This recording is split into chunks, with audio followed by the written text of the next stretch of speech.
नमस्कार, मैं हूं अभिषेक त्यागी। बिहार चुनाव से पहले नीतीश कुमार ने अपनी पहली लिस्ट जारी कर दी है। 57 उम्मीदवारों की पहली लिस्ट नीतीश कुमार ने जारी की है। लेकिन नीतीश कुमार को राजनीति का मंझा हुआ खिलाड़ी वैसे नहीं कहा जाता है।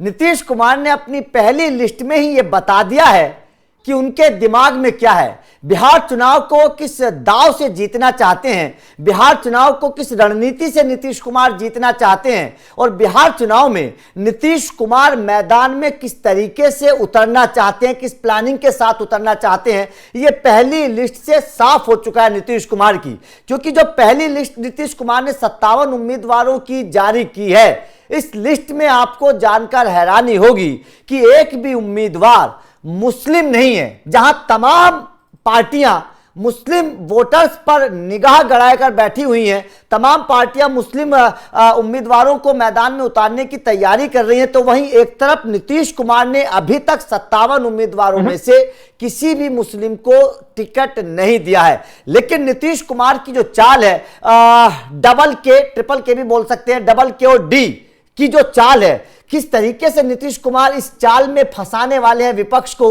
और जीत की एक तरीके से तैयारी कर रहे हैं, यह समझने की कोशिश करेंगे। पंकज सर हमारे साथ मौजूद है, लगातार बिहार की राजनीति पर अपनी नजर बनाए हुए हैं। पंकज सर, नीतीश कुमार ने 57 उम्मीदवारों की लिस्ट जारी की है और इस लिस्ट को अगर देखें तो 23 जो टिकट है वो लव कुश समाज को दिए गए हैं। मतलब जो उनका कोर वोटर है, जिस पर वो भरोसा जताते हैं, उस कोर वोटर को 23 टिकट दे दिए गए। मतलब आधी सीटें तो लव कुश को दे दी गई हैं। किस तरीके से नीतीश कुमार की इन 57 सीटों को देख रहे हैं आप?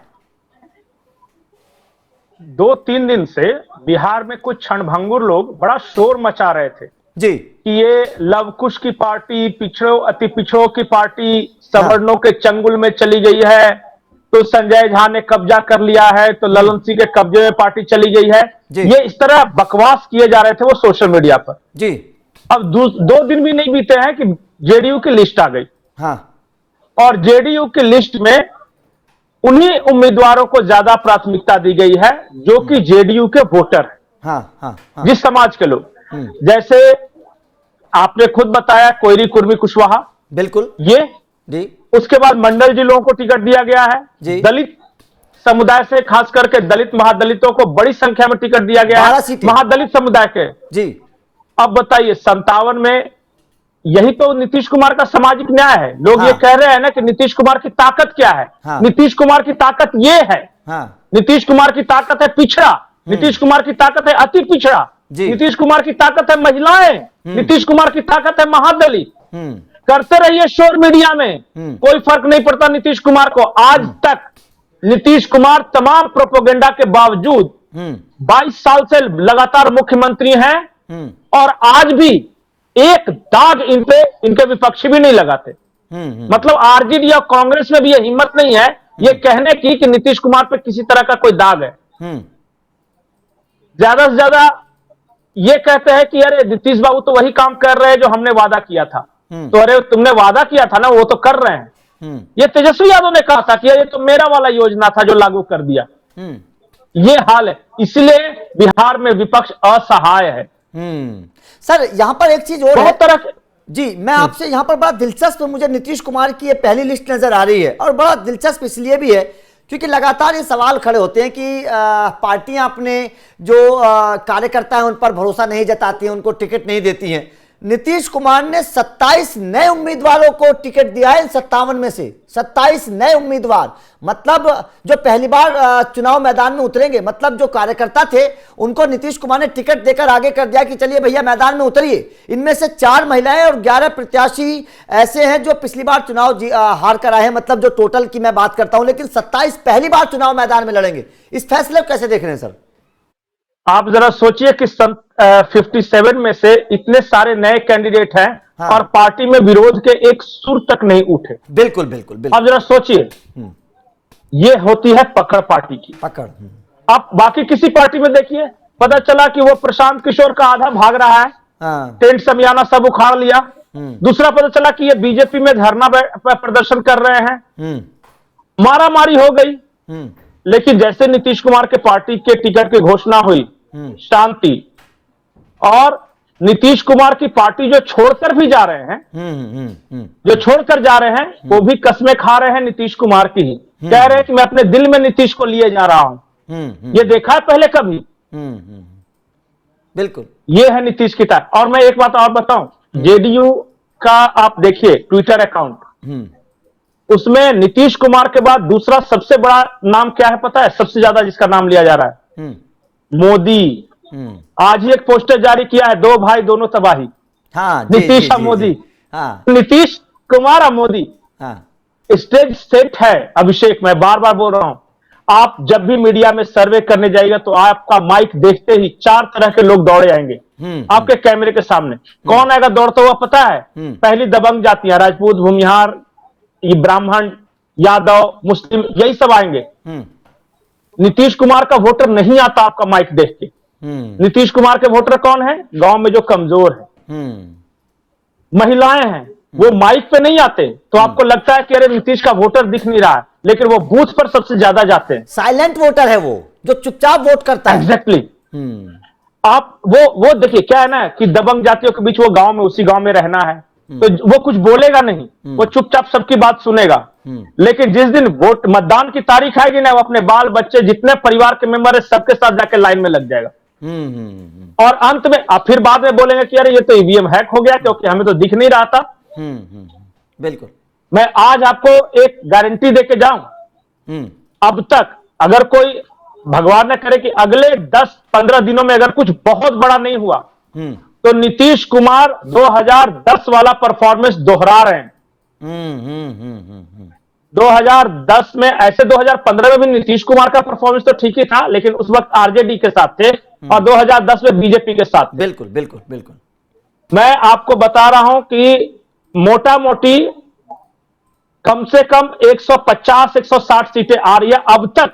जो, हाँ, अगर कुछ आगे जाके कोई परिवर्तन नहीं होता तो मैं नहीं कह रहा, क्योंकि हम भी बिहार में जगह जगह घूम रहे हैं। वो पता है बिहार के गांव में, छोड़िए मीडिया, छोड़िए आपका सर्वे, पता है गांव में क्या चर्चा है?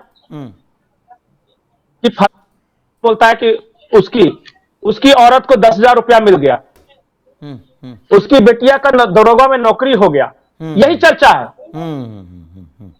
ये जो 10-10 हजार 75 लाख महिलाओं के खाते में गए हैं ना, वहां गाने बन रहे हैं इसके ऊपर।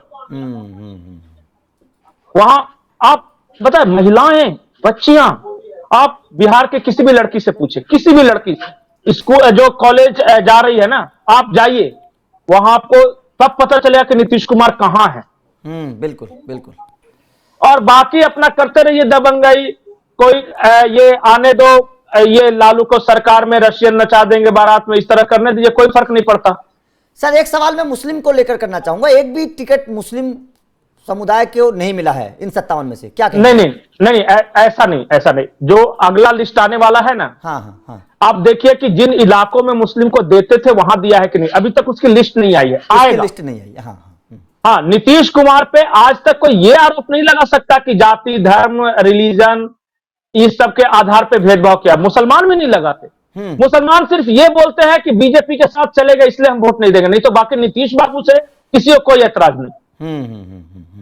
जाके पूछिए अकेले तो बोलेंगे कि नीतीश बाबू तो सही है, लेकिन क्या करें, बीजेपी के चलते हम लोग नहीं देंगे, बस यही बात है। अच्छा, जिस तरीके से नीतीश कुमार ने समीकरण बिठाए हैं, लवकुश समाज को साथ रखा है, दलितों को वो टिकट दिया है, नए चेहरे बहुत आए हैं, क्या लगता है कि ये जो समीकरण नीतीश कुमार ने बिठाया, इसका कितना बेनिफिट नीतीश कुमार को होने वाला है इस बार? सिर्फ नीतीश कुमार का नहीं, पूरा जो एनडीए का बुके देख लीजिए। हाँ। कि कैसा है। हाँ। चिराग पासवान है। हाँ। वो पासवान बिहार में दुसाध बोलते हैं वो, और सवर्ण, वो 2 कॉम्बिनेशन लेके चलते हैं। ठीक। जीतन राम मांझी महादलित। ठीक। उनका जो खुद का कास्ट है, भूया मुसहर समाज, उसकी बहुत अच्छी खासी संख्या है। बिल्कुल। तो आपको दुसाध और भूया मुसहर समाज आ गया। हाँ। उसके बाद दोस्तों कॉल्ड कहा जाता है कि बीजेपी जो है सवर्णों और अति पिछड़ों की पार्टी है, जैसे कहार हो गए, पचपौनिया हो गए, वो सब बीजेपी है, वो आ गया। नीतीश कुमार के साथ कोयरी कुर्मी आ गए, तो महिलाएं आ गई, तो दलित, महादलित, अति पिछड़ा, कोयरी कुर्मी, ये सब पता है, सब मिला के कितना परसेंट के आसपास वोट हो जाता है?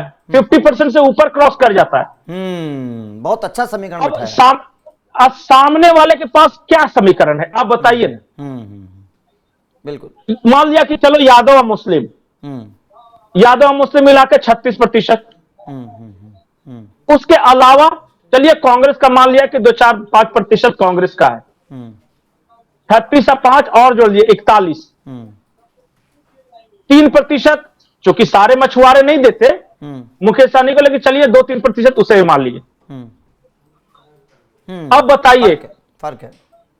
और ये तब है जब सबके सब दे दे, जैसे सारा यादव दे दे, जब सारा मुसलमान दे दे एक ही पार्टी को, तब सारा ये मछुआरा समाज दे दे। ये सब नहीं होता, सारे नहीं देते। इसलिए इस बार का तमाम सर्वे जो आ रहे हैं, एनडीए का वोट प्रतिशत 46% टू 48-49% तक ये ले जा रहे हैं। बताइए, इतना अगर वोट मिलेगा ना, इतना वोट मिलेगा। 2010 में 44% वोट मिला था और 206 सीटें आई थी। अगर इस बार 46 से 48% वोट मिल रहा है तो मुझे कुछ नहीं कहना, फिर आप अंदाजा लगा लीजिए। बिल्कुल बिल्कुल, बड़े बड़े और दोनों अब कंडीशंस देखिए ना, एक का अभी तक झगड़ा भी नहीं सुलझा है आज तक। कांग्रेस और आरजेडी में यही नहीं तय हुआ कि क्या होगा। चलिए सर, ठीक है। जो समीकरण आपने बताए उन समीकरणों के हिसाब से तो नजर आ रहा है कि नीतीश कुमार या फिर मैं कह सकते हैं कि एनडीए बड़ी जीत की तरफ बिहार में चलती नजर आ रही है, जिस तरीके के समीकरण को बैठाकर नीतीश कुमार ने पहली लिस्ट जारी की है। तो आपका नीतीश कुमार की इस पहली लिस्ट को लेकर क्या कहना है? क्या आपको भी लगता है वास्तव में बिहार में इस बार एनडीए बड़ी जीत की तरफ आगे चल रही है? कमेंट करके अपनी राय जरूर दीजिएगा।